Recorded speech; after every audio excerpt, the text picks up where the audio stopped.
ni de développement véritablement inclusif si les femmes et les jeunes demeurent. 30, more than 1 billion Africans will be under the age of 35, and each year millions of young people enter the labor market, yet formal opportunities are not expanding at the same pace.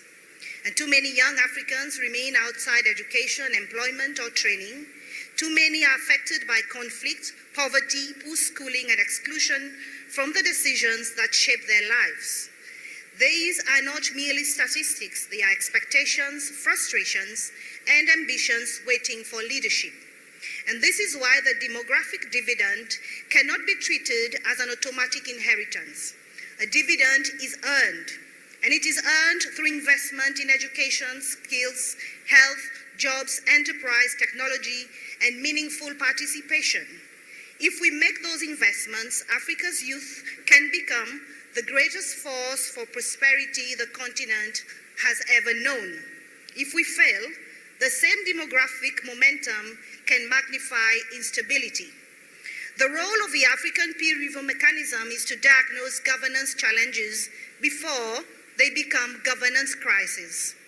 Our reviews across member states have shown that youth unemployment is not only a labor market issue. Education that does not lead to opportunity is a governance issue. Radicalization, violent extremism, exclusion from democratic decision-making, and unequal access to technology are governance issues. In the digital age, exclusion from technology increasingly becomes exclusion from power itself. It is for this reason that the African Governance Report of 2027 will focus on youth in governance from promise to prosperity. The report will examine youth inclusion through three lenses: human capital development, leadership and participation in the public and private sectors, and technological innovation for e-governance. It will also review the African Youth Charter and other continental, regional, and national frameworks by asking one central question: are our institutions responding at the speed and scale demanded by Africa's young population? At the Continental Secretariat, we are determined that young people must not only be the subject of this work, they must be its authors. And this is why the APRM has invited 20 young experts selected from more than 10,000 applications to contribute to this process in Bujumbura. And ladies and gentlemen, they are here. Please, can you stand, the young consultants? Are you here in the room? They are at the back. Please give them a big round of applause. They represent all African regions, including the diaspora, and are currently appraising the African Youth Charter. I also wish to thank our partners and invite all youth supporting organizations to join this effort. Excellencies, allow me to place 4 early warnings before this dialogue. First, our economies are not creating decent opportunities at the rate at which young people are entering the labor markets. Second, we are producing a generation that is increasingly connected, but too often economically excluded and underskilled for the future. Third, trust in institutions is under pressure. And fourth, political participation is changing.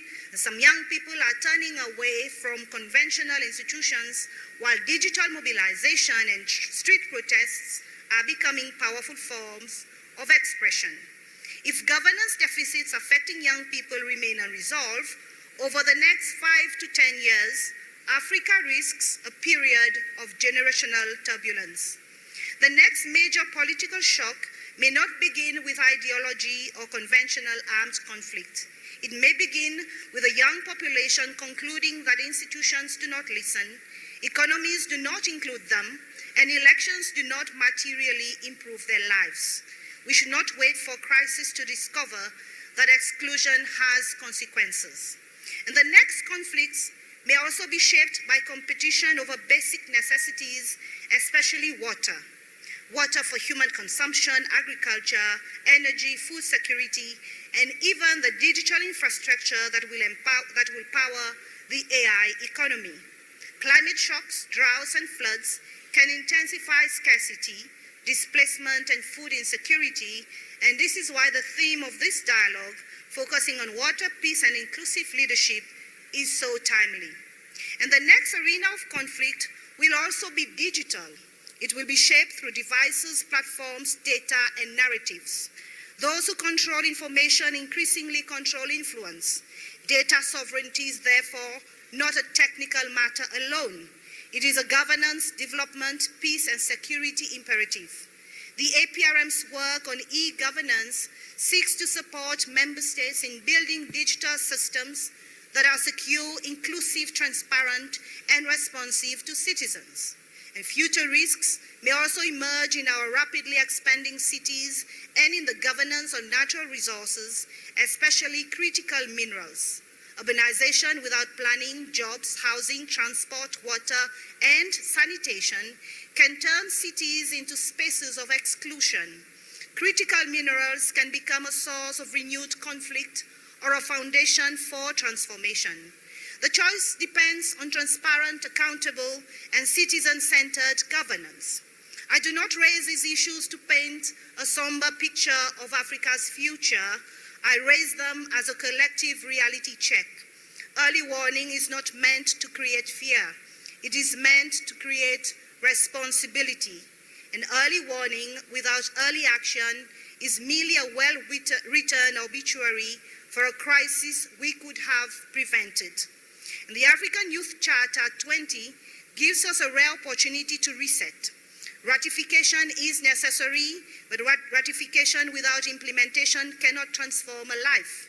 Consultation is important, but consultation without influence breeds cynicism.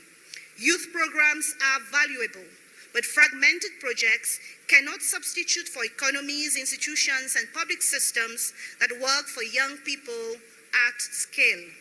To Africa's young people, I say, continue to scrutinize us, demand evidence, ask what changed, insist that public commitments produce public results, but also organize, innovate, participate, and help build the institutions you demand. Africa's democratic renewal cannot be delivered to young people, it must be built with them. To member states, partners, and institutions represented here, the choice is clear. We can continue asking Africa's young people to wait for jobs, representation, better education, finance, digital access, and accountable institutions, or we can recognize that the waiting room is full.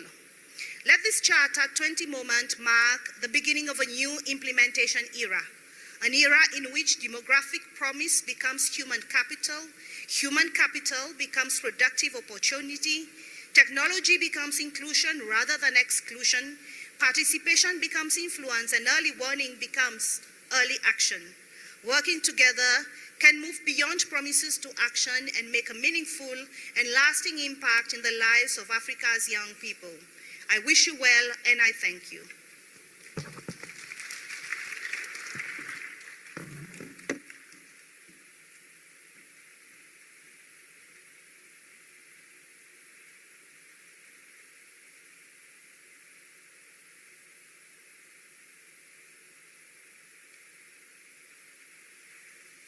Thank you.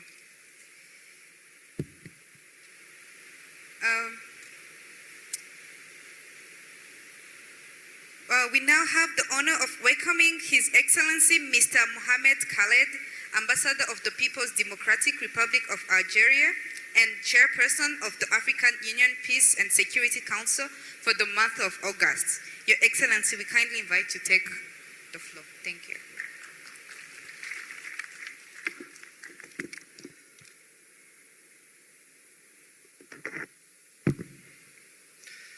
Excellences, Monsieur Évariste Ndayishimiye, Président de la République du Burundi, Président en exercice de l'Union africaine et champion de l'Union africaine pour le Nexus Jeunesse, Paix et Sécurité.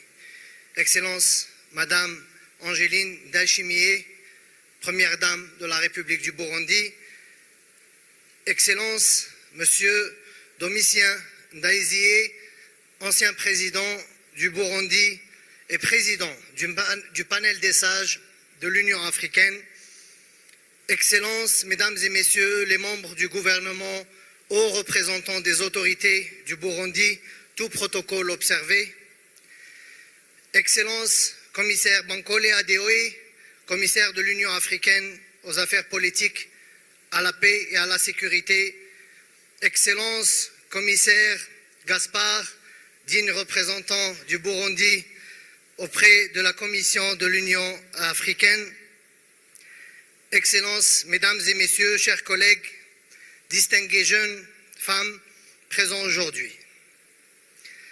On behalf of the African Union Peace and Security Council, it is my honor to address you today at the opening of the 5th Continental Dialogue on Youth, Women, Peace and Security in Africa.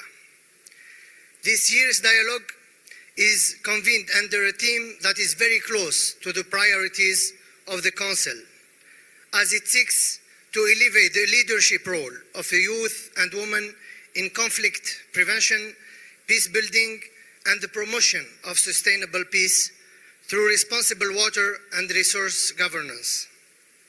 At the outset, allow me to express the profound appreciation of the Peace and Security Council to the government and to the people of the Republic of Burundi for their warm hospitality and for their continued leadership in advancing the continental youth peace and security agenda, including by being one of the only 8 countries on the continent to have formally adopted its national action plan on youth, peace and security. We especially commend the personal commitment of His Excellency President Evariste Ndayishimiye, whose role as the AU champion on youth, peace and security continues to inspire greater continental actions towards meaningful youth participation in peace, security governance and sustainable development. Excellencies, ladies and gentlemen, the Peace and Security Council has consistently affirmed that Africa's peace and security challenges cannot be resolved without the meaningful inclusion of women and youth as equal partners in prevention, mediation, peace building, and governance. Not because of your gender or age, but because of your capacity to significantly contribute to promote peace and security in our beloved Africa. Not because of your gender or age, but because of the role played by women and youth during the struggle period against colonialism, where they conducted liberation wars and defeated colonial powers and brought freedom in almost all the continent. And not because of your gender or age, but because you are the most important resource of the continent, its present and its future. Through its numerous decisions on youth, peace and security and women, peace and security, the Council has repeatedly called upon member states to move beyond policies and frameworks and instead move towards domestication and meaningful institutionalization of the participation of young people and women within national, regional and continental peace and security architectures. The Council has further emphasized that meaningful youth inclusion must extend beyond consultation. Young people should be intentionally and systematically engaged in preventive diplomacy, mediation, dialogue, reconciliation, election observation, and peace support process, including through co-deployment with experienced mediators to strengthen intergenerational learning and ensure that Africa's peace efforts benefit from the innovation, legitimacy, and local knowledge of its youth. Likewise, the implementation of the Women, Peace and Security Agenda must extend beyond policy commitments towards measurable action. This requires strengthening the 4 pillars of the WPS agenda: participation, protection, prevention, and relief and recovery, while ensuring the full equal and effective participation of women in early warning, conflict prevention, mediation, dialogue, peace negotiation, and post-conflict recovery. This year's Continental Dialogue, the 5th edition, therefore serves as an important milestone in translating our normative commitments into practical institutional action at continental, regional, and national levels. The theme of this 5th dialogue, what become a real process here in Bujumbura, could therefore not be more relevant. Excellencies, ladies and gentlemen, as the Council has repeatedly observed, emerging threats including climate change, water insecurity, environmental degradation, rapid population growth, and resource competition disproportionately affect youth, women, and girls.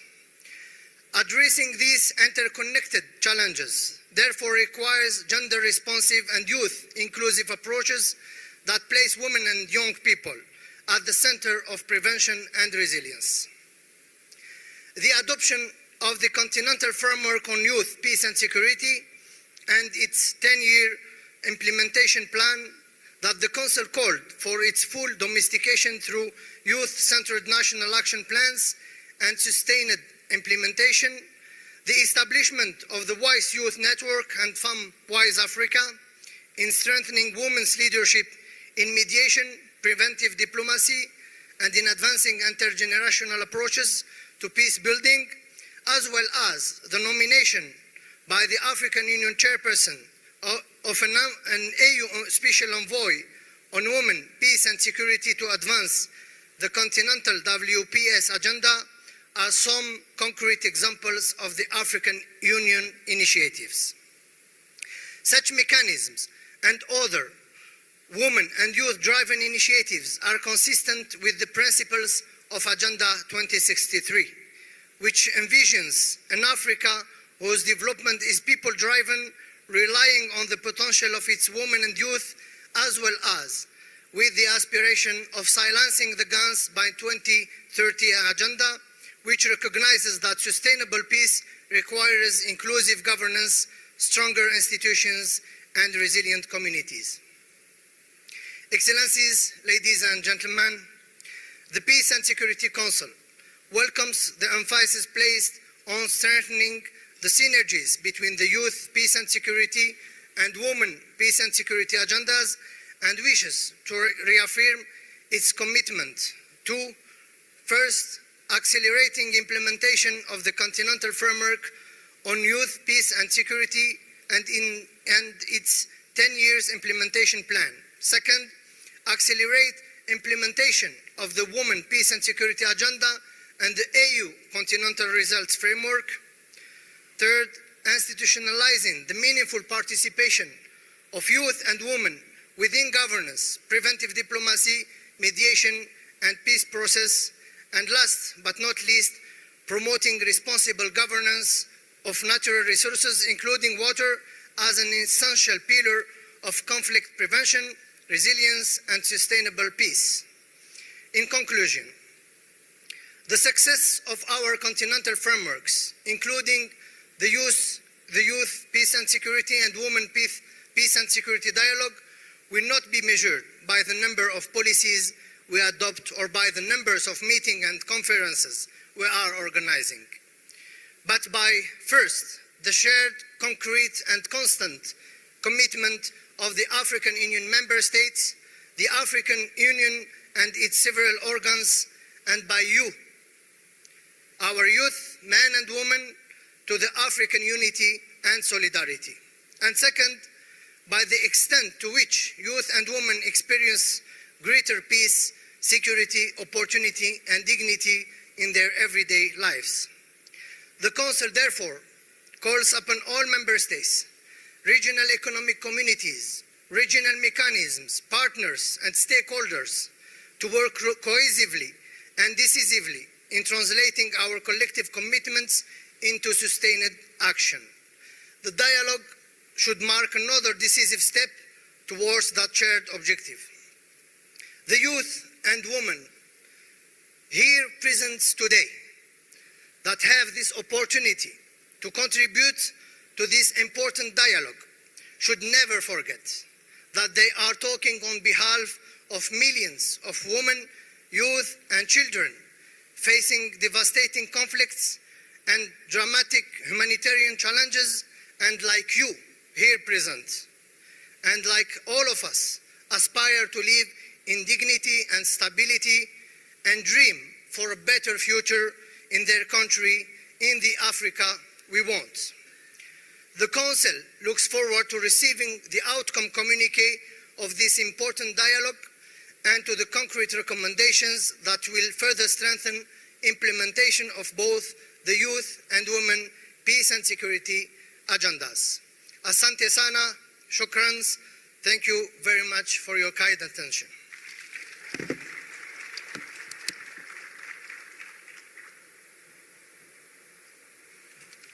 Thank you so much, Excellency.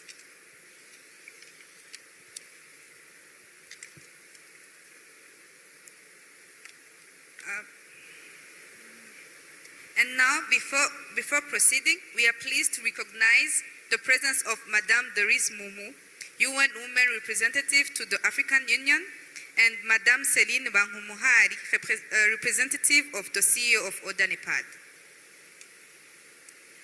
We now welcome His Excellency Ambassador Bankole Adeoye, Commissioner for Political Affairs, Peace and Security of the African Union Commission.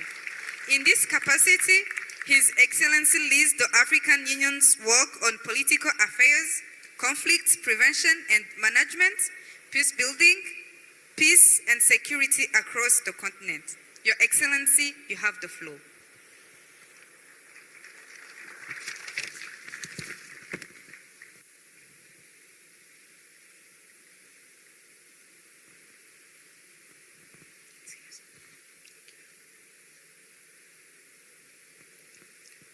Excellency,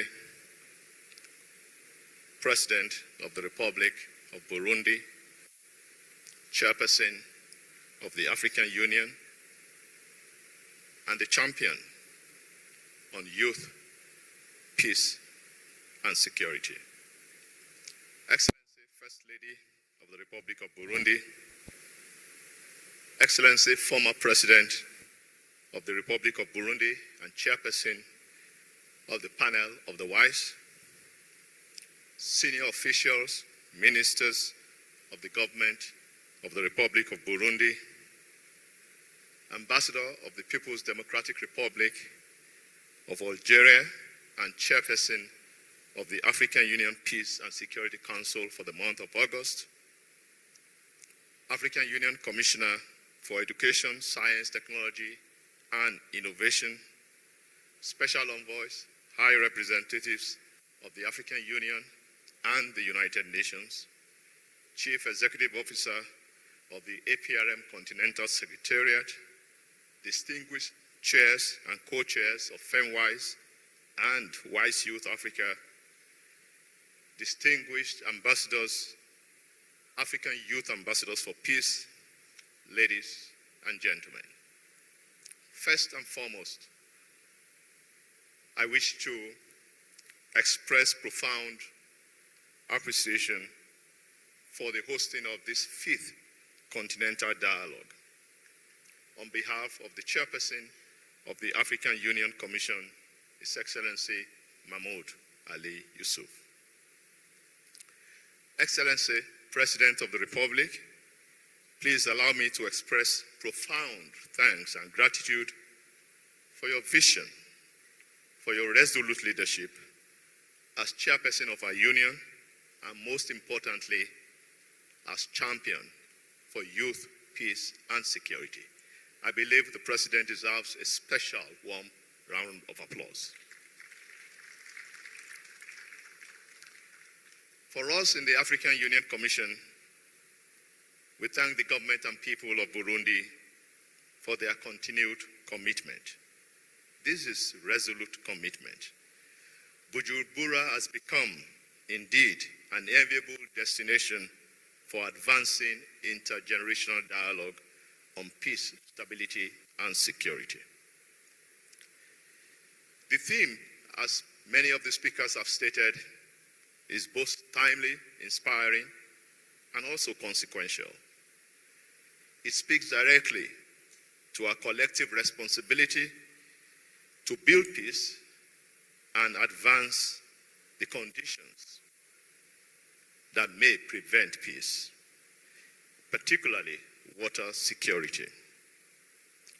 Excellency, President of the Republic, since there have been many speakers before me, from the chairperson of the Burundi National Youth Council to Ambassador Khaled, I will summarize my presentation into 5 pillars. First is vision. The African Union presents the vision. Agenda 2063, the Africa we want, is a youth-driven vision. But it is also supplemented by the African Youth Charter, that is 20 years this year, and certainly by the Maputo Protocol on Women's Rights, which is 23 years. The vision is present, Excellencies. Over 2 decades, the African Union has continued to embrace a broader understanding of peace building, one that connects African women and youth to governance, to development, human rights, and peace and security. So women and youth are not merely beneficiaries of this agenda. They are champions, they are catalysts for conflict prevention, for conflict resolution, for democratic governance, for African solutions to African problems, and to silencing the guns. So this vision subsists. But the second pillar is inclusion. Today, the question is no longer whether women and youth are ready to participate in governance or security issues. The real question is that, are we prepared to make their leadership meaningful, sustained, and permanent? Meaningful inclusion, therefore, must go beyond representation. Women and young people must share public policy, influence decision-making, and lead peace building. Excellencies, the third pillar that everyone before me has spoken about today is about partnership and it's about participation. No institution can build peace in solitude. No country can achieve sustainable security in isolation. We are all in this journey together. Therefore, the dynamism of African youth and the resilience and leadership of African women are powerful assets for social change, for social justice, and to build community cohesion. We must therefore continue to advance this agenda because the African Union Commission remains committed to working with member states, regional communities and mechanisms, the United Nations, the civil society, the youth and women groups, development partners, and all stakeholders. We must translate continental commitments into national and regional action. The fourth, Excellency, is empowerment. Investing in people is fundamental, absolutely fundamental. The African Union has continued to strengthen the capacities and the participation of women and youth across AU processes, particularly, as Ambassador Khaled mentioned, in AU election observation missions, making them direct participants, witnessing democracy at work. Under the leadership of President Ndayishimiye, and with the commitment of member states, we must invest even further in decisive leadership for the next generation of African peace builders to silence the guns now. My fifth pillar is resilience, Excellencies. the ultimate measure of our success will not be the number of frameworks we adopt, but the resilience of our institutions and our communities. We therefore remain steadfast in strengthening the institutional pathways that will make inclusive and sustainable peace possible. As we move forward, Excellencies, let us be guided by these 5 pillars: a shared vision, inclusion that makes women and youth the centerpiece of leadership, empowerment that transforms commitments, resilience that enables Africa to move from commitments to action. In conclusion, Excellencies,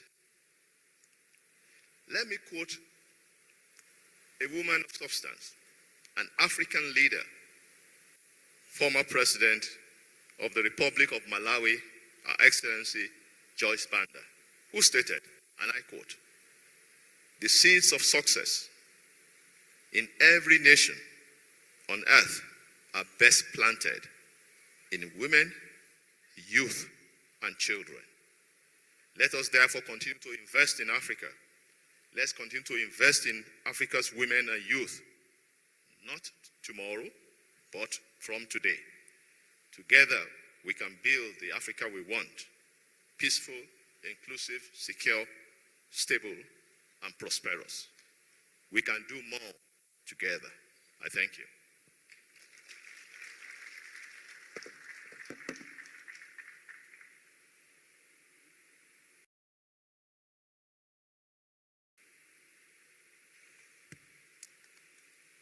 Thank you, His Excellency. We now come to an important part of our program, the reporting session on the states of implementation of the Youth, Peace and Security Agenda. To guide this session and facilitate the discussions, allow me to invite Madame Gloria Kabage, Senior Program Officer working on Youth for Peace, Africa Program, who will serve as the moderator. Madam, we kindly invite you to join us and take over the moderation of this session.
Excellencies, good morning. Excellencies, distinguished participants, aligning myself to already established protocol, I would like to move us to the next session of our program, which is going to give us an overview of the state of play and the state of implementation of both the Women, Peace and Security Agenda and the Youth, Peace and Security Agendas within the African continent. To guide us through this session, we will have a series of speakers speaking to both the state of implementation of the WPS and then followed by the state of implementation on the YPS. To start us off for this session, I would like to invite Her Excellency Ambassador Liberata Mulamula, the AU Special Envoy on Women, Peace and Security, who will speak to the state of implementation of the WPS agenda within the African continent. Please give her a round of applause as she takes the stage.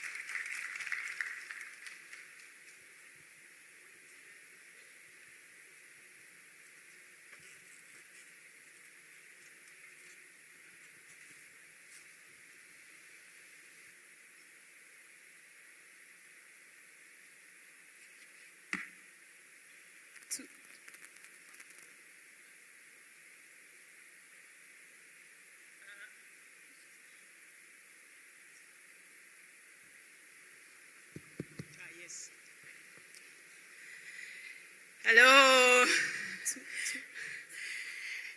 Excellencies, Nyakubawa, President of the Republic, Nyakubawa, the First Ladies, Banyakubawa, Excellencies, youth leaders, women leaders, Jambo.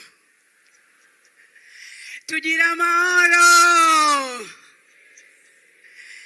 Salamu alaikum. Bonjour à tous. Asante sana. I've been asked to set the stage for this next program. Your Excellency,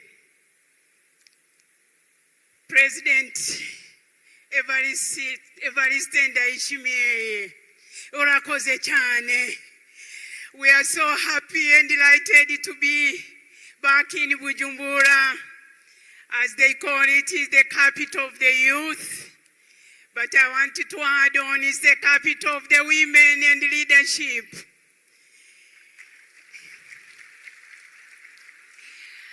We thank you, and we thank all the partners. I thank all my colleagues from the African Union. I thank my co-chair of the Advisory Board on Women, Peace and Security in the Great Lakes region, Ambassador Shia. But I thank you, the President of the Peace and Security Council of the month of August, Ambassador Khaled. You spoke well. You took out of my text. It was like you were reading from my speech, explaining well the women, peace and security. I am here, and I want to thank you, Your Excellency President, for bringing the synergy between the youth for peace and the women, peace and security. I remember after you assumed the chairmanship of the African Union, I pleaded with you that we need to have the agenda of women, peace and security positioned in this dialogue. We thank you, Your Excellency. Let me say, a lot has been said. This year's dialogue brings together the youth, peace and security and women, peace and security agendas under one platform for the first time. It could not be more timely. These two agendas are mutually reinforcing, and together, Excellency, they provide a powerful framework for building more inclusive, resilient and sustainable peace. The Commissioner Bankole summarized the 5 pillars. Allow me to underline that the synergies between these two agendas is essential to ensuring that Africa peace and security responses are representative, are intergenerational, and responsive to today's evolving challenges.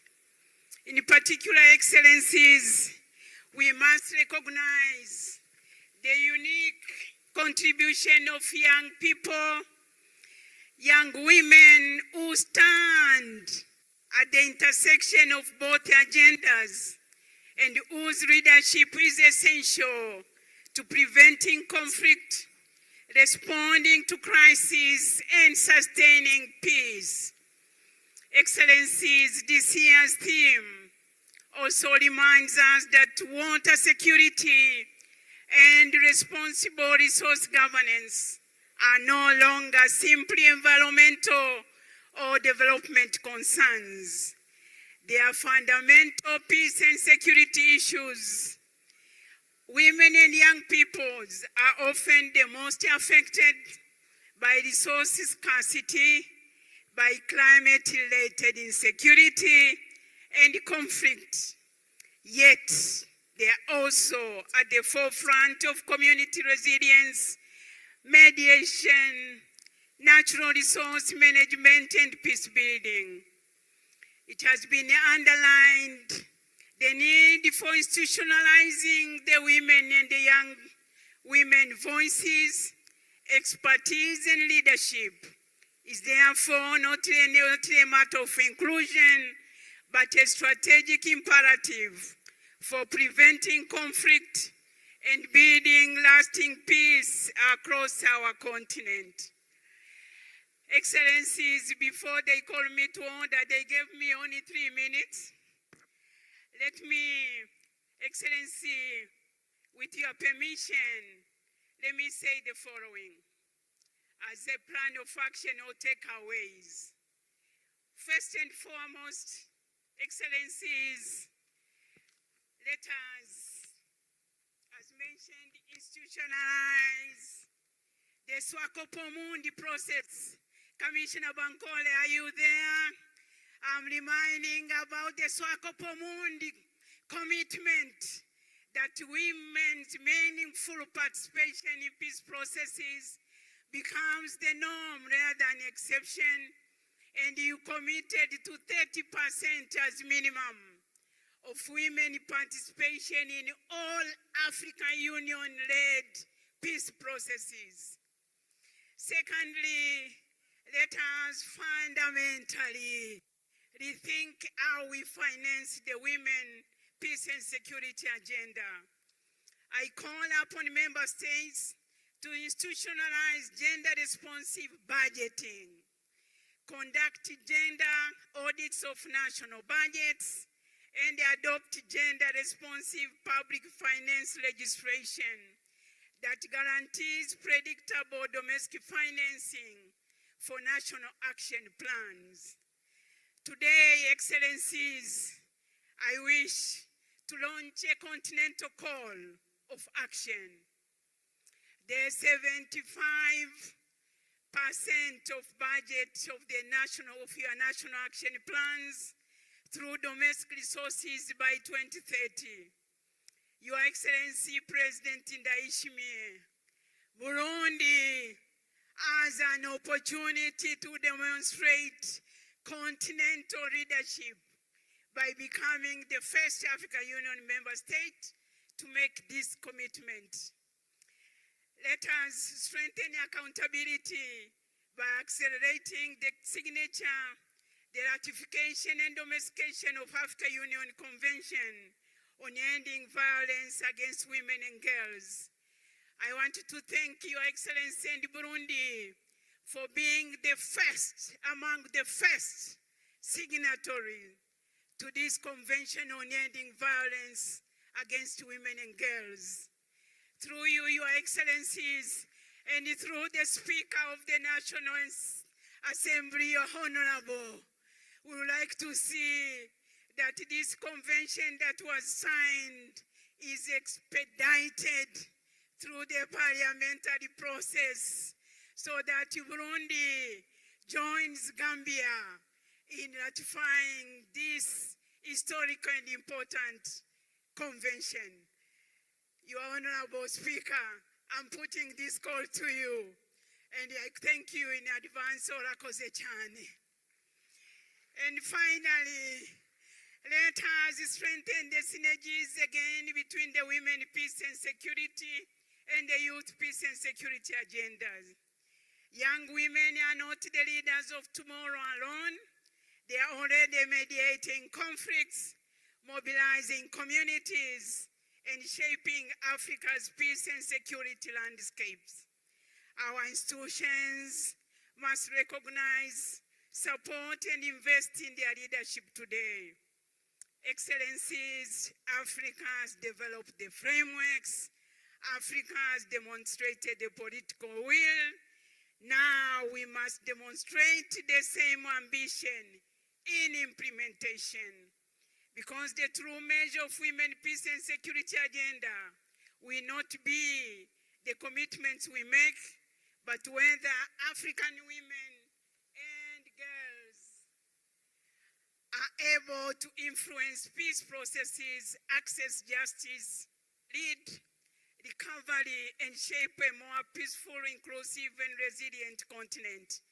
I'm happy that Her Excellency the First Lady will be chairing the next session as we interrogate the full, equal, and meaningful women participation and leadership in peace processes. With those few remarks, before I'm called to order, Excellencies, let me say thank you very much. Asanteni sana. Murakoze cyane. Shukrani jazil. Thank you very much. Thank you. Thank you so much, Ambassador Mulamula, for those rousing remarks and that overview on the state of women, peace and security within our continent. I would now like to invite Honorable Justice Effie Owor, who is the co-chair of the Network of African Women in Conflict Prevention and Mediation, popularly known as FEMOIS Africa, to give us a small summary within 3 minutes, Honorable, in terms of how the FEMOIS Africa Network is incorporating and supporting the implementation of the Women, Peace and Security Agenda. Excellency, I hand over to you.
Your Excellency, I think I can appreciate the problem which the envoy was in, because not much of us is seen when we are behind this lovely desk. Your Excellency,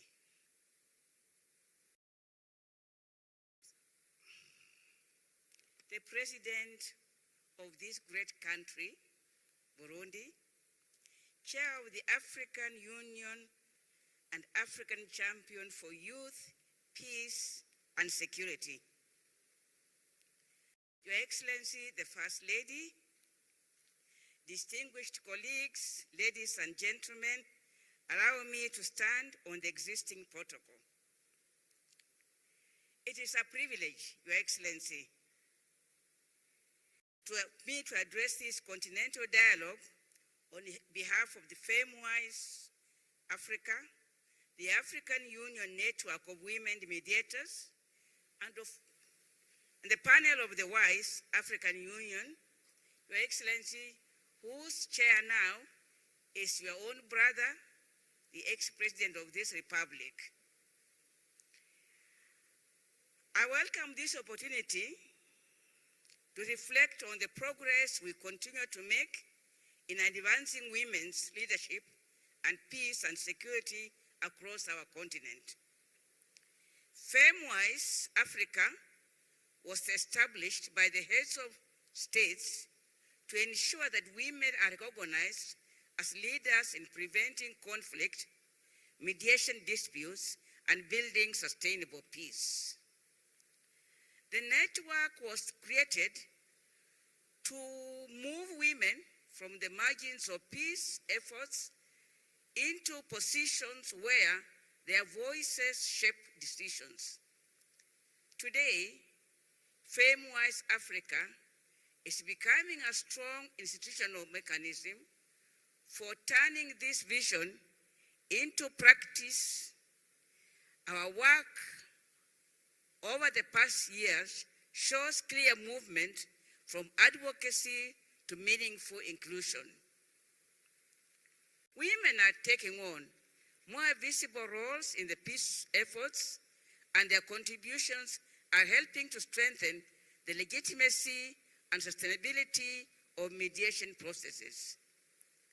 Excellencies, allow me to highlight 4 areas of focus. First, we have deepened our engagement with the women mediators and peace builders in countries facing conflict and political transitions. In Sudan, Your Excellency, South Sudan, the Sahel, and the Great Lakes region, we have accompanied women to continue to lead dialogue under very difficult conditions. Their work supports social cohesion, maintains channels of communication, and helps prevent further acceleration of conflicts. In the Democratic Republic of the Congo, sustained advocacy by FameWise and the African Union Special Envoy on Women, Peace and Security supported the appointment of women on high-level facilitators in the peace process. This is a significant step forward for women's meaningful participation in mediation and an important milestone for inclusive peace efforts. Throughout the Sahel, Your Excellency, Women Dialogue has brought together, FameWise has brought together women mediators from the grassroots, national and inside networks. They have addressed challenges linked to violent extremism, intercommunal tensions, climate-related conflicts, and displacements. These engagements further reinforce the need to link women's community-level initiatives with the formal peace processes at the national and continental levels. Second, FameWise Africa is expanding its presence as regional and at national levels. National chapters have been established and are now active in Chad, Morocco, South Africa, South Sudan, Uganda, Malawi, Ethiopia, and other African countries. These chapters give women mediators a platform to organize, build skills, share knowledge, and contribute more directly to peace efforts in their own context. Preparations, Your Excellency, are underway for new chapters in Kenya, Algeria, Mozambique, and the Democratic Republic of the Congo. Discussions also are progressing on regional chapters in Great Lakes region and with the community of Sahel states. This decentralization is helping to build a stronger and more coordinated network of women mediators across Africa. Thirdly, FameWise Africa is becoming more integrated into AU-led preventive diplomacy and mediation. Women mediators and peace builders continue to be deployed alongside the panel of the WISE and the WISE youth networks, included in all electoral contexts. Technical expertise from FameWise is also being deployed to support Africa-led peace processes. These experiences show that women's participation strengthens the legitimacy, inclusivity, and sustainability of peace efforts. Fourth, we are investing in intergenerational solidarity. Our collaboration with the WISE Youth Network reflects our belief that women, peace, and security, and youth, peace and security agendas are more, they must work together. Young women in particular bring essential experience and leadership to Africa's peace and security landscape. Their engagement is vital for the future of preventive diplomacy and mediation. Excellencies, FameWise is looking ahead with determination. We will remain engaged in the conflict setting.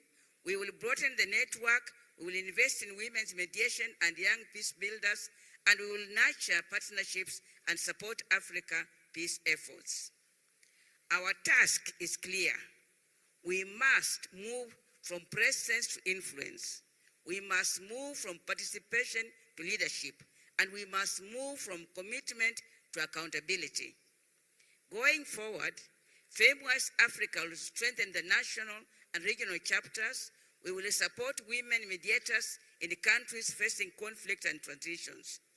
We will expand women's deployment in African Union-led mediation and preventive diplomacy, and we will deepen collaboration with the panel of the WISE, the African Union Special Envoy on Women, Peace and Security, and the Peace and Security Council.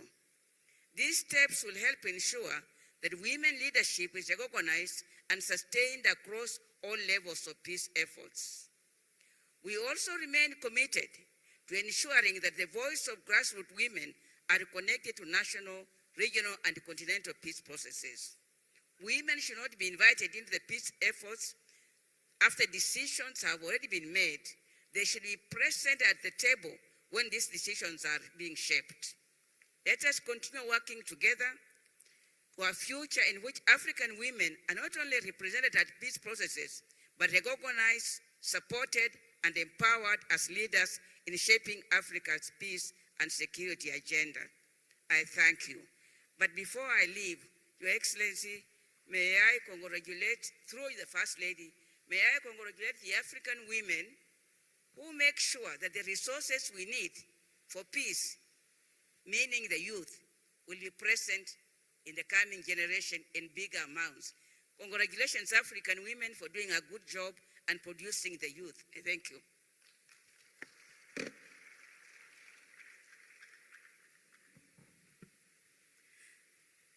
Thank you so much, Honorable Justice Effie Owour. With that, Excellencies, I would now like to invite the Youth Ambassadors for Peace, the African Youth Ambassadors for Peace, who represent each of the 5 regions, to give a brief snapshot on the level of implementation and the progress of implementation of the youth peace and security agenda within their regions. Youth Ambassadors, you have 3 minutes each, and we will start with Ms. Amina Bello from Central Africa Republic, who is the current Youth Ambassador representing the Central Africa region.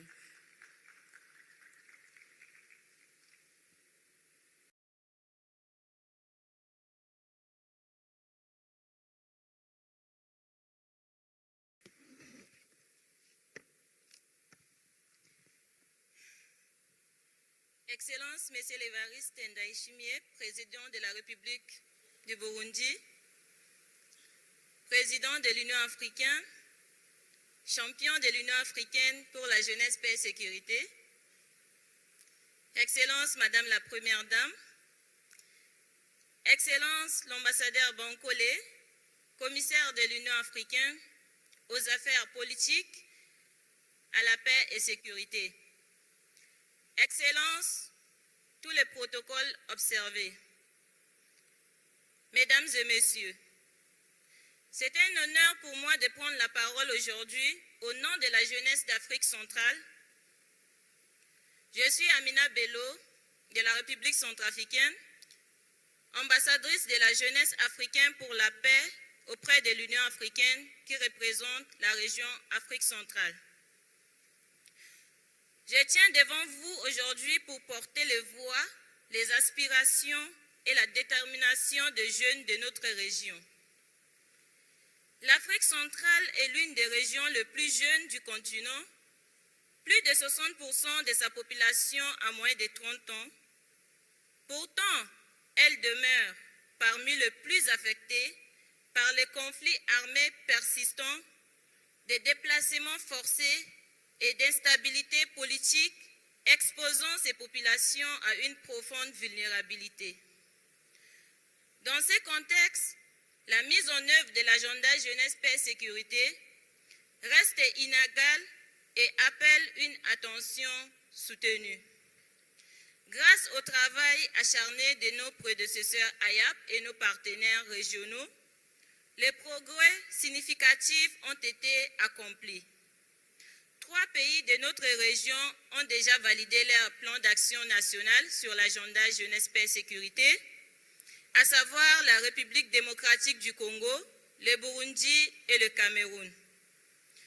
Je tiens également à souligner que le président de la République centrafricaine a récemment exprimé son soutien à notre mandat et à la mise en œuvre de l'agenda jeunesse, paix, sécurité. C'est un signal fort, un engagement pour toute la région. Ce sont les avancées réelles. Cependant, 7 pays d'Afrique centrale sont encore en attente d'un plan d'action national de l'agenda jeunesse, paix, sécurité formalisé. La majorité manque encore des cadres institutionnels, des mécanismes de financement et des structures de coordination nécessaires pour traduire les engagements en actions concrètes sur le terrain. Depuis le début de mon mandat, j'ai contribué aux efforts nationaux et régionaux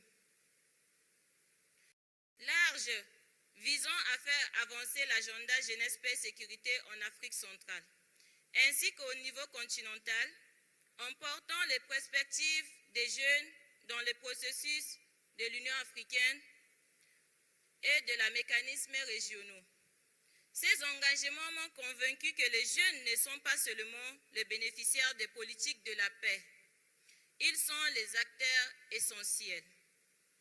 Malgré ces avancées, 3 défis structurels freinent encore la pleine mise en œuvre dans notre région.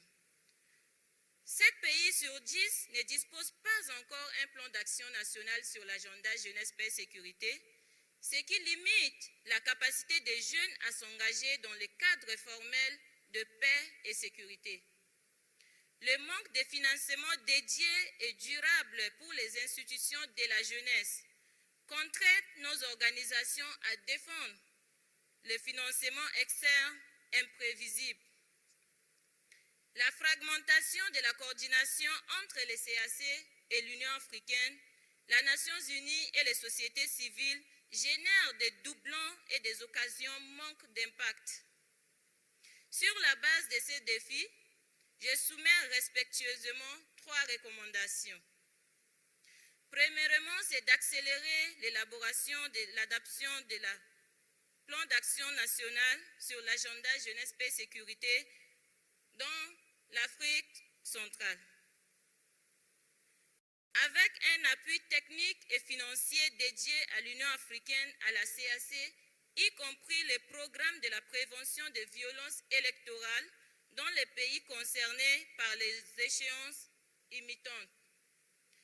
Deuxièmement, c'est de mettre en place des mécanismes de financement régional stables pour les initiatives de la jeunesse qui guident l'agenda jeunesse, paix, sécurité afin de réduire les dépendances aux bailleurs de fonds externes. Troisièmement, c'est de renforcer la coordination structurée entre tous les acteurs, gouvernement, société civile et les jeunes, garantir une mise en œuvre cohérente et durable de l'agenda jeunesse, paix, sécurité.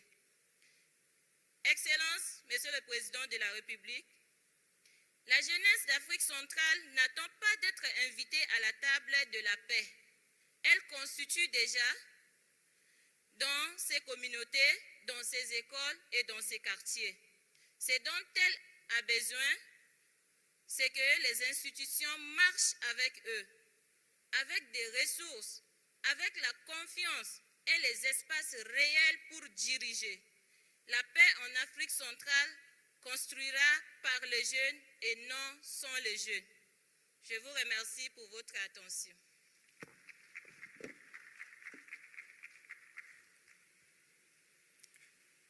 Thank you so much, Ms. Amina. We now invite Mr. Patrick Kumi, the African Youth Ambassador representing the East Africa region. 3 minutes, Patrick, and let's try and observe time.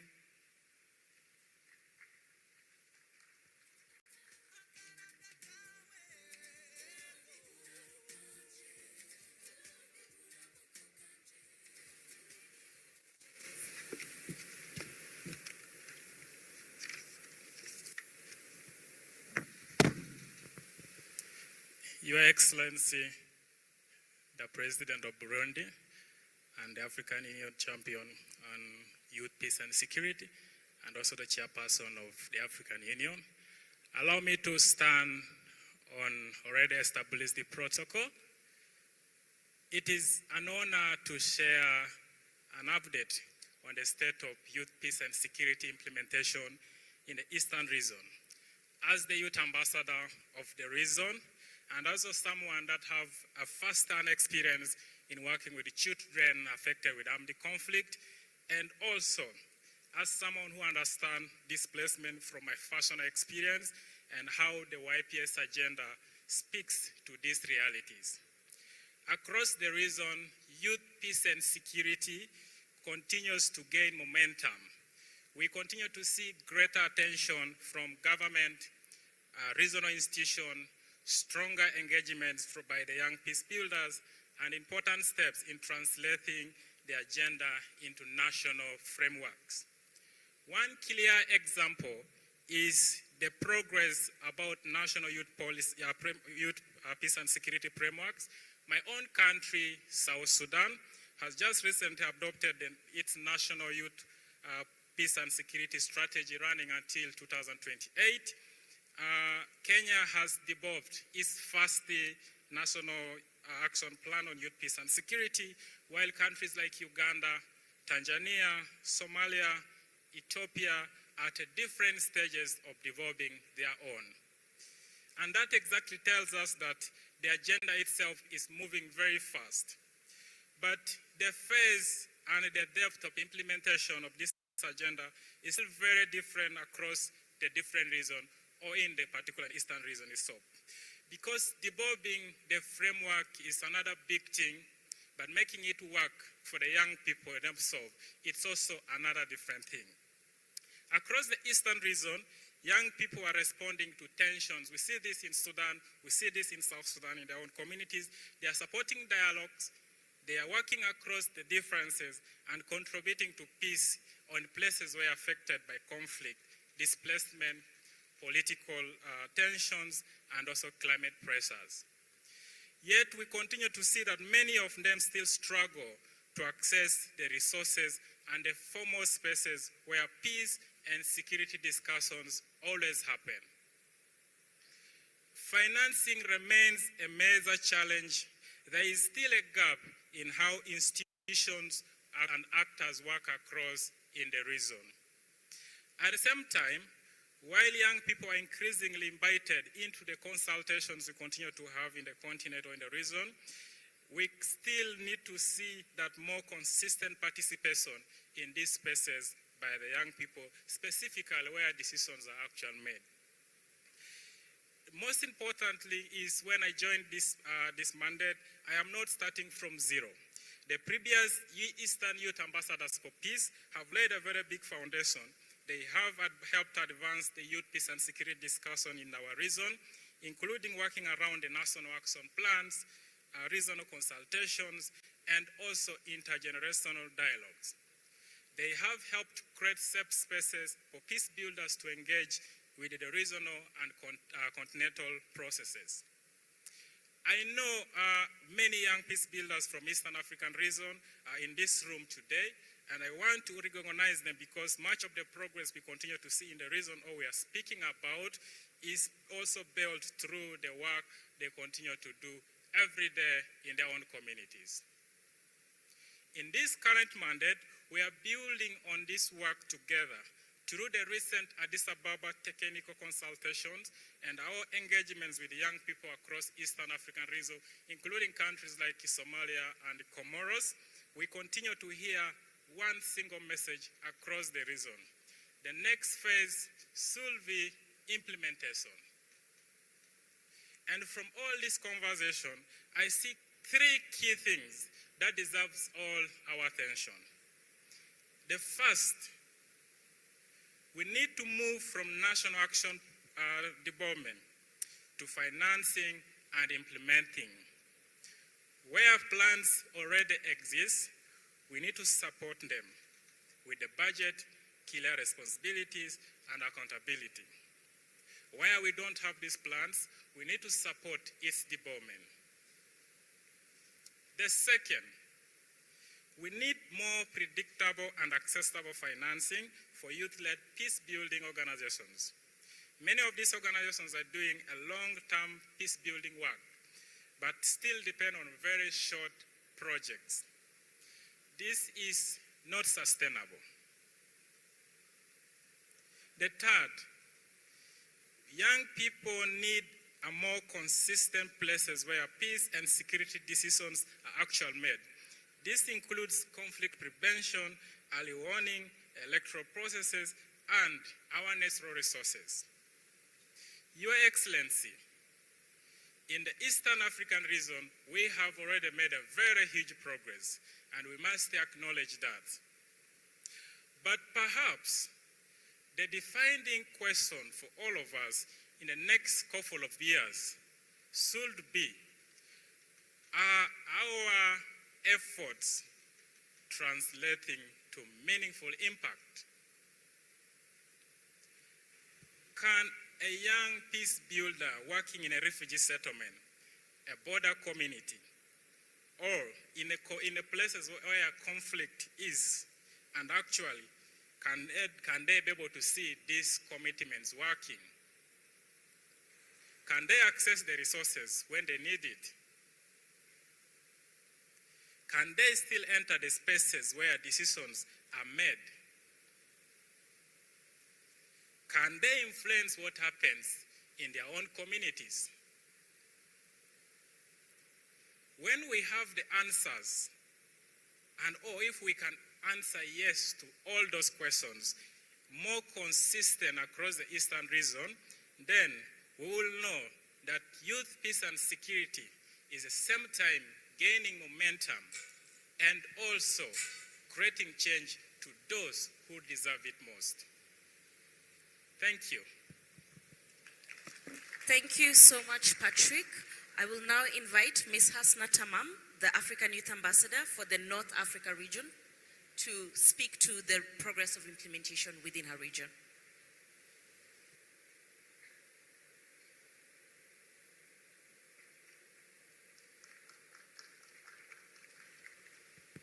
We can give her a round of applause.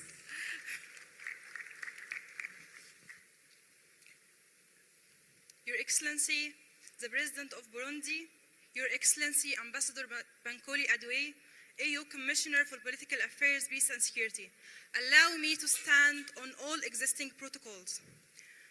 Good morning, Sabah al-Khair, Assalamu alaikum. It's a privilege to reflect briefly on the evolving youth peace and security framework in North Africa.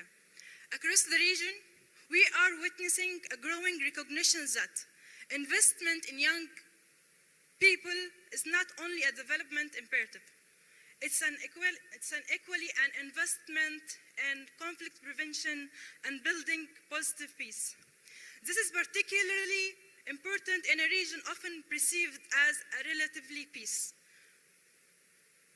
insulted from conventional conflicts, yet one that continue face multiple changes and complex challenges of political, social, economic, and security pressure affecting young people. In a positive way, this recognition is increasingly reflected in national policy frameworks. As Egypt adopted national youth policy in 2025, while Algeria launched its new national youth strategy and has deposited its instrument ratification of the African Youth Charter. Tunisia has indicated its intention to develop a national action plan on YPS. Mauritania continues to implement its national youth peace and security for 2023-2028. Libya, meanwhile, has adopted its national youth strategy for 2026 to 2030. And Libya currently is developing a dedicated youth peace and security framework linked to it, while Morocco is working on its own national initiative for human development, under which they launched a platform for youth to reflect on their projects and their initiatives.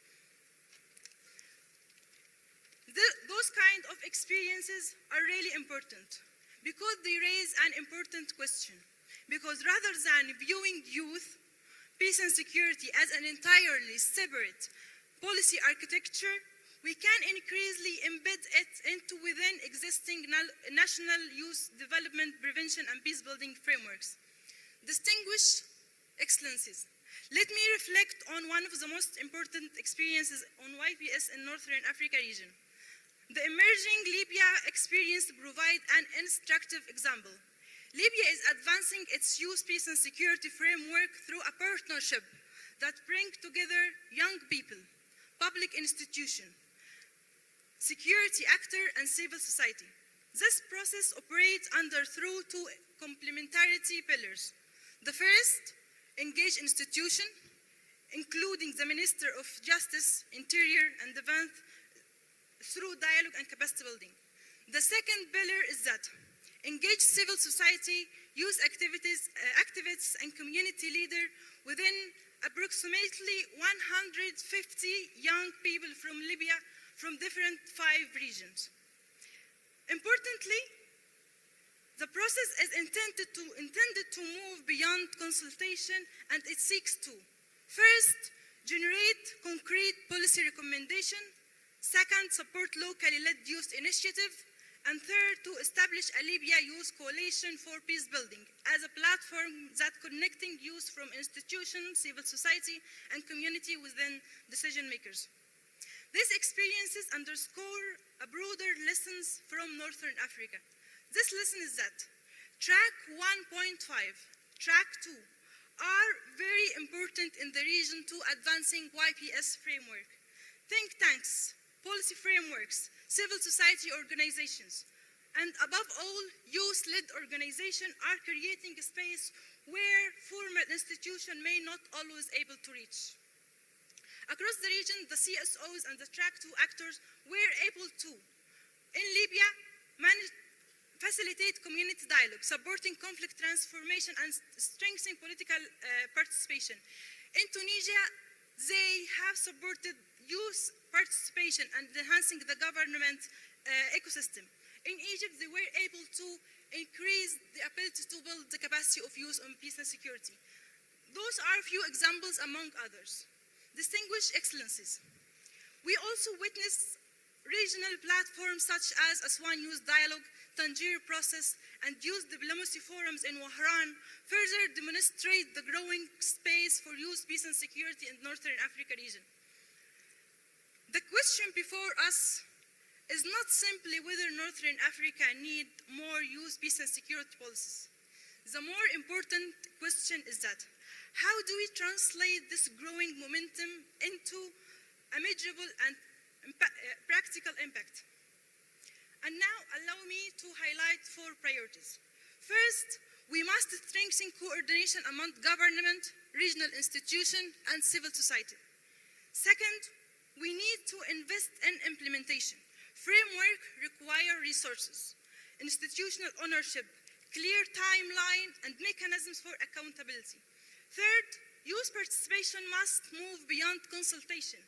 Young people must increasingly have meaningful space to contribute to decision-making on prevention, governance, and building positive peace.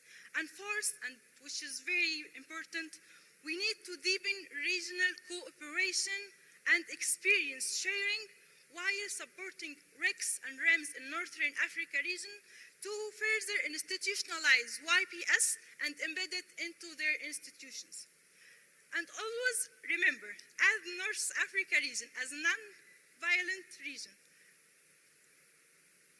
it's worth to know that YPS in non-conflict setting is required for advancing positive peace and preventing conflict.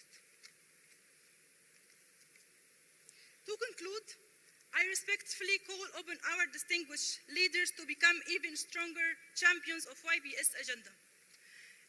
The leadership demonstrated by His Excellency the President of Burundi provide an important example. We should equally harness existing continental and regional championship in the different files, including migration, combating extremism, post-conflict reconstruction, and other portfolios that directly affect young people in our priorities. Ultimately, our objective must go beyond producing national action plan, but it must go for creating an ecosystem where YPS is able to flourish. I thank you all. Thank you so much, Ms. Hasna. I promise we are almost there. I now invite Ms. Ruth K. Kangwa, the African Youth Ambassador for Peace for the Southern Africa region, to give the overview from her region. Within 3 minutes, Ms. Ruth.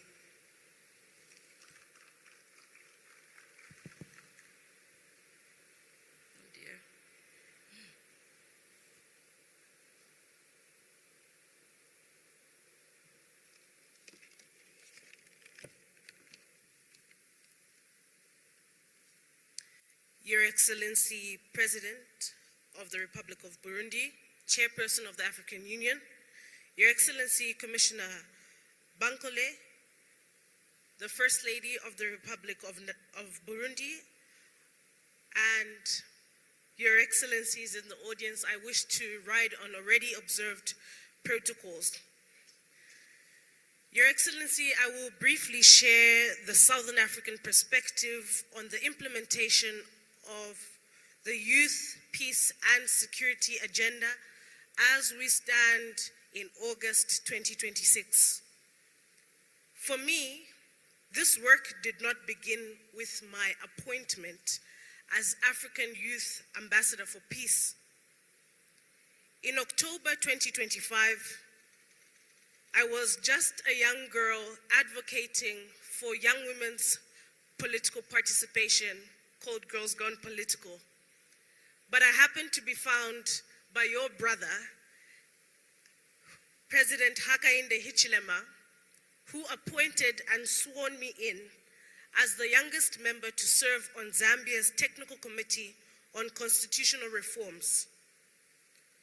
I represented the voices of over 6 million young people, while also serving as Zambia's national focal point on youth, peace and security, and contributing to the development of the national security strategy. Your Excellency, I brought this context out to show that these particular experiences found me where I am now as an IAP, and they helped me understand better that we should look at peace and security in a broader prospect, looking at it to understand how we govern, whether young people can participate, whether institutions are trusted for young people to also see themselves in decision-making. Your Excellency, I recognize that I'm also just building on the work of my 3 predecessors from Southern Africa, the previous IAPs, and their consultations and many engagements with member states and regional institutions created important foundations for this mandate. So where are we now as Southern Africa? Your Excellencies, I would describe the region as making very encouraging progress, with countries advancing the agenda at different stages and in very different ways. At regional level, we've got the support of the regional economic communities and the regional mechanisms such as SADC and COMESA, who are very important parts of this picture. SADC is advancing its regional YPS strategy through engagement with member states, national youth councils, as well as COMESA, that has been a very important regional platform that is housed in Zambia, together with the AU ECOSOC for YPS. And they've done this through intergenerational dialogues, ministerial dialogues, and the efforts to strengthen the capacities of national youth councils on the continent. All these regional institutions recognize the importance of this YPS agenda and how the relationship is close with peace, security, regional integration, but most importantly, development. Your Excellency, I bring out this connection because it matters to show that young people don't experience this peace and security issue separately. A young person who cannot find employment who is excluded from political participation, who is exposed to misinformation, organized crime, violent extremism, or is displaced by conflict or climatic-related shocks, or a young person who has no safe avenue to raise concerns, does experience both a development and a peace and security challenge at the same time. And it is for this reason that I believe that the implementation of the Youth Peace and Security Agenda in Africa needs to be understood through the wider development nexus. When we go across Southern Africa, and I'll not be able to go through all the 10 countries, we see that Malawi was our first country in Southern Africa to adopt its National Action Plan in 2025 ahead of their 2025 general election. But this now provides an important platform to see how implementation will look like. When we take it to Mozambique, we've seen that they've illustrated the value of integrated approaches, and they've made very significant progress, even in Cabo Delgado, with national youth peace and security summits across the country focused on nationwide consultations on YPS. We take you to Namibia, where young people have moved from youth-led advocacy with the Namibia Youth Peace and Security Network into a formal national process. In May, with the support of the African Union Commission, the Namibia Youth Council, Namibia Youth Peace and Security Network convened a technical working group capacity building process towards Namibia's first National Action Plan. I would be doing injustice to not touch on the last 2 countries I'll bring out, particularly Zimbabwe. Zimbabwe is particularly strategic as it continues its national youth peace and security process, but at the same time, their upcoming tenure on the United Nations Security Council as a non-permanent member in 2027 to 2028. This provides a significant opportunity to bring African perspectives on youth, global security, and many more discussions. Lastly, I'll end off with the country Zambia. The discussions towards a NAP are progressing through joint collaboration with the Ministry of Foreign Affairs and International Cooperation, as well as the Ministry of Youth and the National Council. This shows us how, beyond moving the policy frameworks, countries are increasingly demonstrating how YPS can translate. Your Excellency, I'll be concluding by sharing that in less than 4 months during this mandate of mine, we have been able to reach directly and take the African Union to more than 2,400 young people directly in secondary schools, and we piloted this in Zambia because 3 days from now, Zambia heads to the polls, and we thought it's very important to take peace and civic education into the classrooms, especially in conflict-prone communities. I end off now by also bringing a dear country to my heart, where I actually grew up, South Africa. South Africa right now offers 2 important dimensions of our update to you, Your Excellency. The first one, we are seeing very practical investment in youth peace building through the South Africa and Finland Youth Peace Mediators Mentoring Program. At the same time, Your Excellency, a critical issue of migration in Africa is an issue that we should be able to discuss constructively around jobs, access to public service, but as well as irregular migration, young people searching for greener pastures. The South African government has been very clear about its responsibility to manage its borders and enforce immigration law. President Cyril Ramaphosa has also emphasized that migrants should not become scapegoats for unemployment, crime, or pressures on public service. From a YPS perspective, this is relevant that I thought I bring this out because irregular migration, human trafficking, drug trafficking, unemployment, community tensions can intersect very quickly. As I walk away, I encourage everyone in the room to continue strengthening meaningful, peaceful participation, peace education, and preventative diplomacy.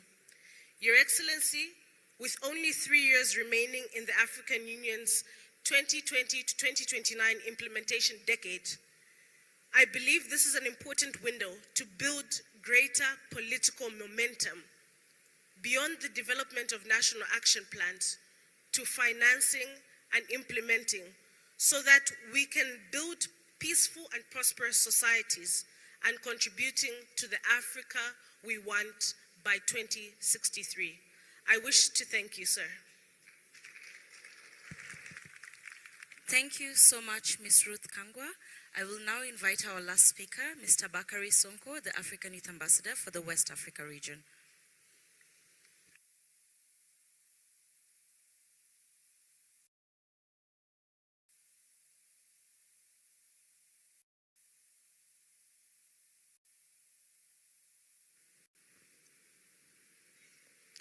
Your Excellency, President Evariste Ndayishimiye, President of the Republic of Burundi, Chairperson of the African Union and AU Champion for Youth, Peace and Security, Your Excellency Ambassador Bankole Adiole, AU Commissioner for Political Affairs, Peace and Security, Your Excellencies, allow me to stand on already existing protocols. Indeed, it's an honor to stand here to give a brief update on the state of YPS in West Africa. As we all know, West Africa has been grappling with a lot of peace and security challenges.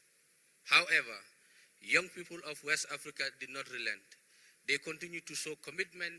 They continue to lead progress that is shaping the agenda, the youth peace and security agenda in our region. And I must say that our response to young people should not be delayed. It must be deliberate, meaningful, and equal to the expectation of the generation we are asking to build the future of Africa. Across Africa, young people are not waiting to be invited to the work of peace. They are already doing it. Your Excellencies, allow me to highlight the state of YPS agenda in West Africa. But first, allow me to acknowledge the work of my predecessor, Simon Diouf, who was the former African Youth Ambassador for Peace for West Africa, and the partners that continue to accompany the work of young people in West Africa. The YPS agenda must serve the young person in the remotest communities of our regions.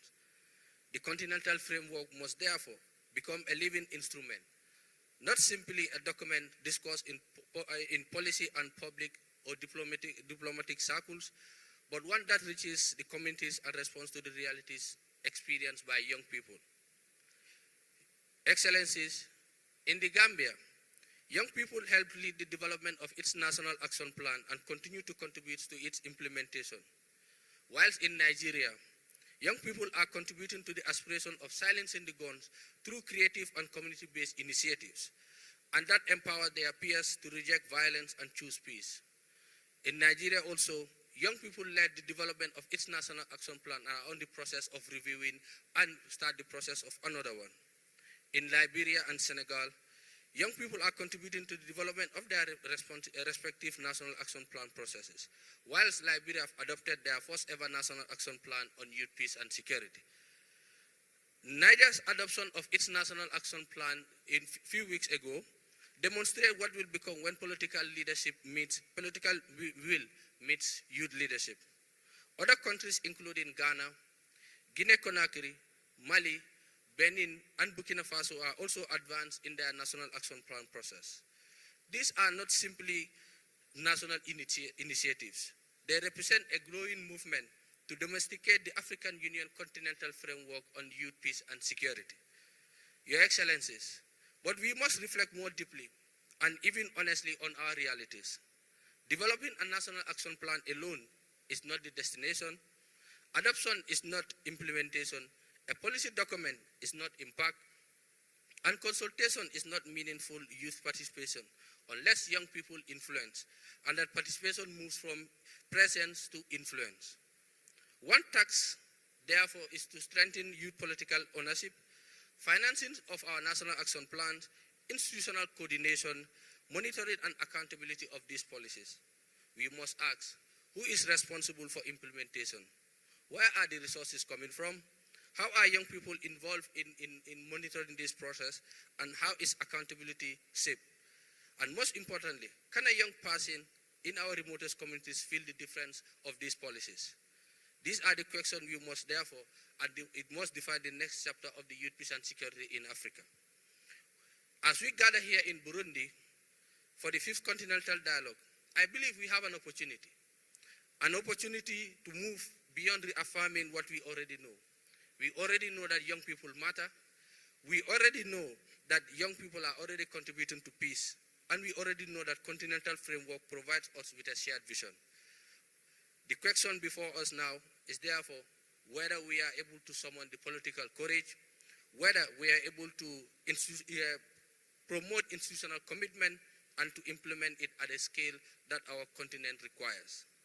Let us therefore ensure that the YPS agenda is not only discussed in continental dialogues, but also felt in communities. And then we also ensure that national action plans are not only adopted, but they are implemented and they are also financed. And let us build a continent where a young person's geography does not determine the extent of the opportunities they contribute to peace. Your Excellencies, distinguished delegates, as young people of Africa are not asking for a future handed to them, they are asking for the opportunity, the trust, and the responsibility to promote institutional space to help build the peace that thrive. Our responsibility is to ensure that when they look back at the generation of leaders, they can know that they have been listened to. When they spoke, they are trusted. And when they lead, we acted when action was required. That is the promise of the Youth Peace and Security agenda. Your Excellencies, just to remind all of us that the Youth Peace and Security is the greatest hope that we have in order to translate our commitment into reality. And it is my belief that it is the tool that can transform this continent for better. Young people can lead, young people deserve to be trusted, just as we trust in the political dimension of our continent. And we hope that we continue to change and create the Africa that works for all.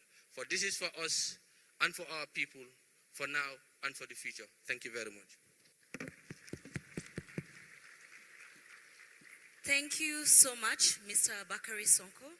And with that, Your Excellency, we submit this reflection by the African Youth Ambassadors for Peace, representing each of their regions on the progress of implementation of the YPS agenda.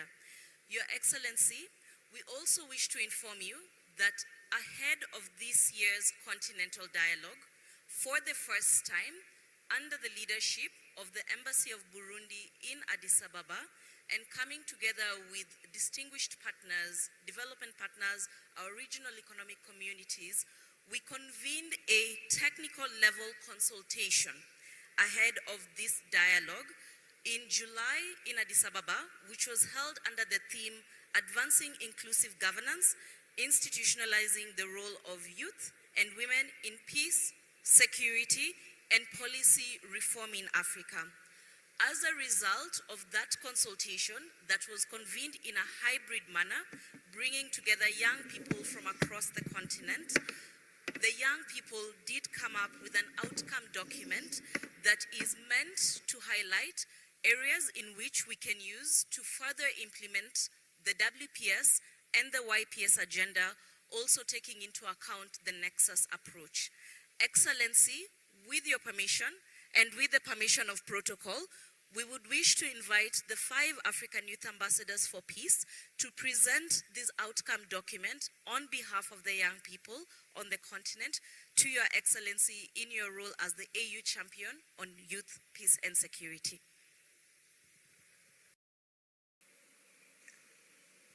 When I think of our next speaker, what comes to mind is African excellence and leadership grounded in action rather than words.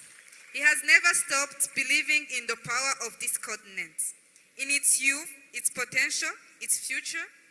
His vision has not only shaped Burundi's path forward, it has inspired an entire continent to think bigger and believe in itself. Ladies and gentlemen, please help me welcome His Excellency, the President of the Republic of Burundi, Evariste Ndayishimiye. Aujourd'hui, nous avons le privilège d'accueillir celui qui, au-delà de ses responsabilités, a toujours choisi de placer la jeunesse au cœur de l'avenir de notre continent. Un président qui croit à la jeunesse, qui lui ouvre des espaces, qui lui donne une voix et qui lui rappelle qu'elle n'est pas seulement l'Afrique de demain, mais l'Afrique d'aujourd'hui. Excellence, vous êtes le bienvenu.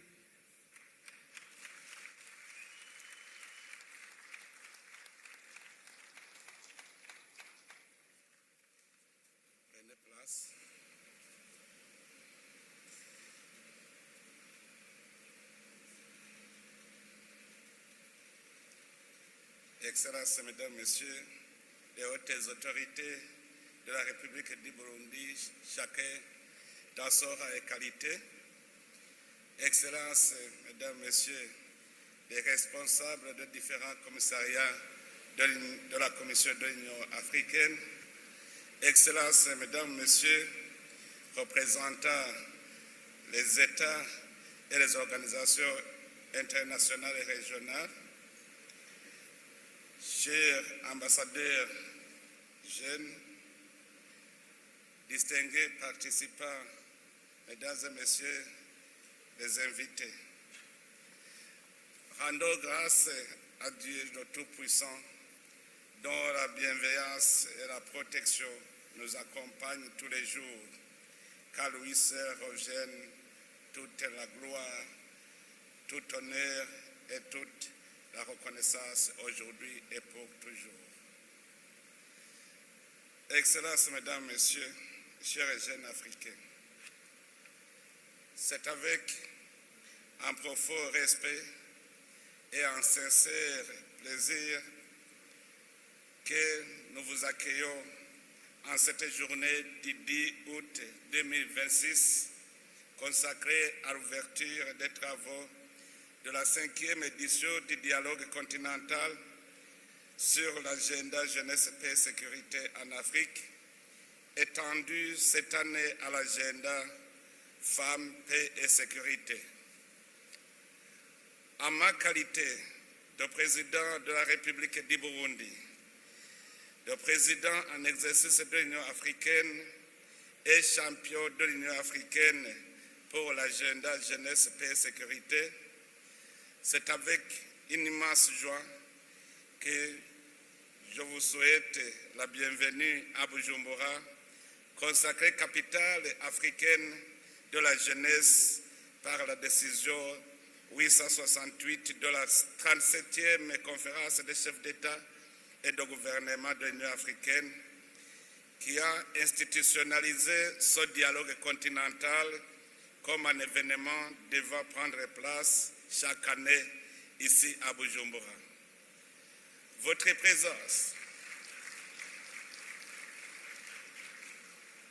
présence dans notre capitale économique est pour le Burundi un grand honneur.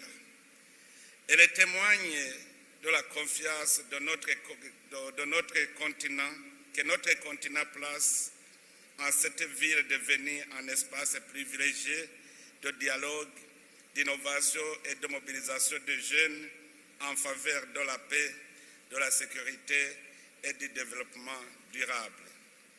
Que votre séjour à Bujumbura vous permette non seulement de mener des échanges fructueux, mais aussi de découvrir l'hospitalité légendaire du peuple burundais, ainsi que les richesses naturelles et culturelles de notre pays au cœur de l'Afrique. Excellences, Mesdames, Messieurs, nous nous réunissons aujourd'hui autour du thème Eau, paix et leadership inclusif en Afrique, institutionnalisation du rôle stratégique des jeunes et des femmes dans la prévention des conflits, la gestion des crises et la consolidation durable de la paix grâce à une gouvernance responsable des ressources. Ce thème, combien important, illustre l'importance accordée à ces enjeux cruciaux qui sont eau, paix et leadership. Sur cela, comme je n'aurai pas les deux pieds lors des travaux thématiques, permettez-moi de vous partager ma réflexion sur chacun de ces sous-thèmes. Premièrement, des enjeux autour de l'eau. Excellences, Mesdames, Messieurs, notre union a placé l'année 2026 sous le thème « Assurer la disponibilité durable de l'eau et des systèmes d'assainissement sûrs pour atteindre les objectifs de l'agenda 2063. Ce thème, qui est le premier pilier stratégique de notre mandature à la présidence de l'Union africaine, reflète une réalité quotidienne pour des millions d'Africains. Plus de 400 millions n'ont pas accès à une eau potable sûre et près de 700 millions sont privés de services d'assainissement. Les plus touchés sont les enfants, femmes et populations rurales.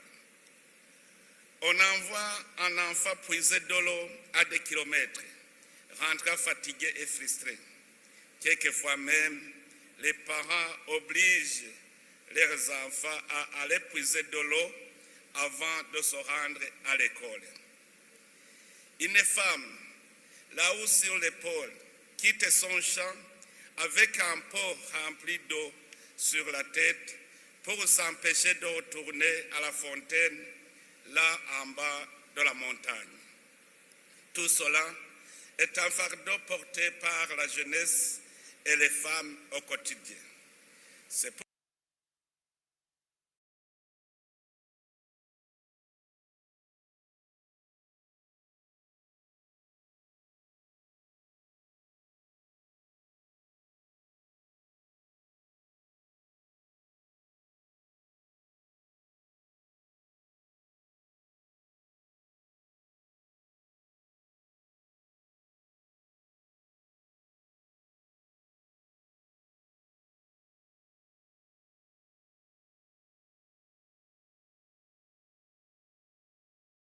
pour cette raison que dans la tête des citoyens.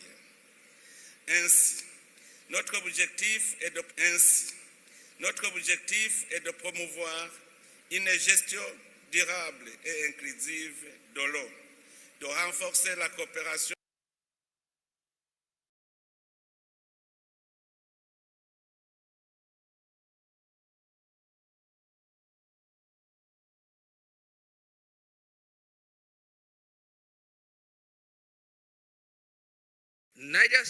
privilège que notre continent place en cette ville devenue un espace privilégié de dialogue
dans les collines qui veillent sur nos mémoires. Dans le souffle des rivières, on entend nos histoires. Rwanda, Congo, Burundi et l'Ouganda, Tanzanie, Kenya, 6 voix, une seule voix.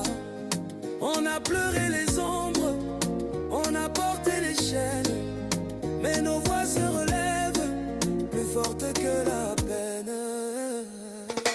Debout, debout, peuple des grands lacs, que nos gens résonnent, que nos pas se redressent. Pour la justice, pour la paix, pour nos terres qu'on protège. Debout ensemble, unis dans la promesse. Oh,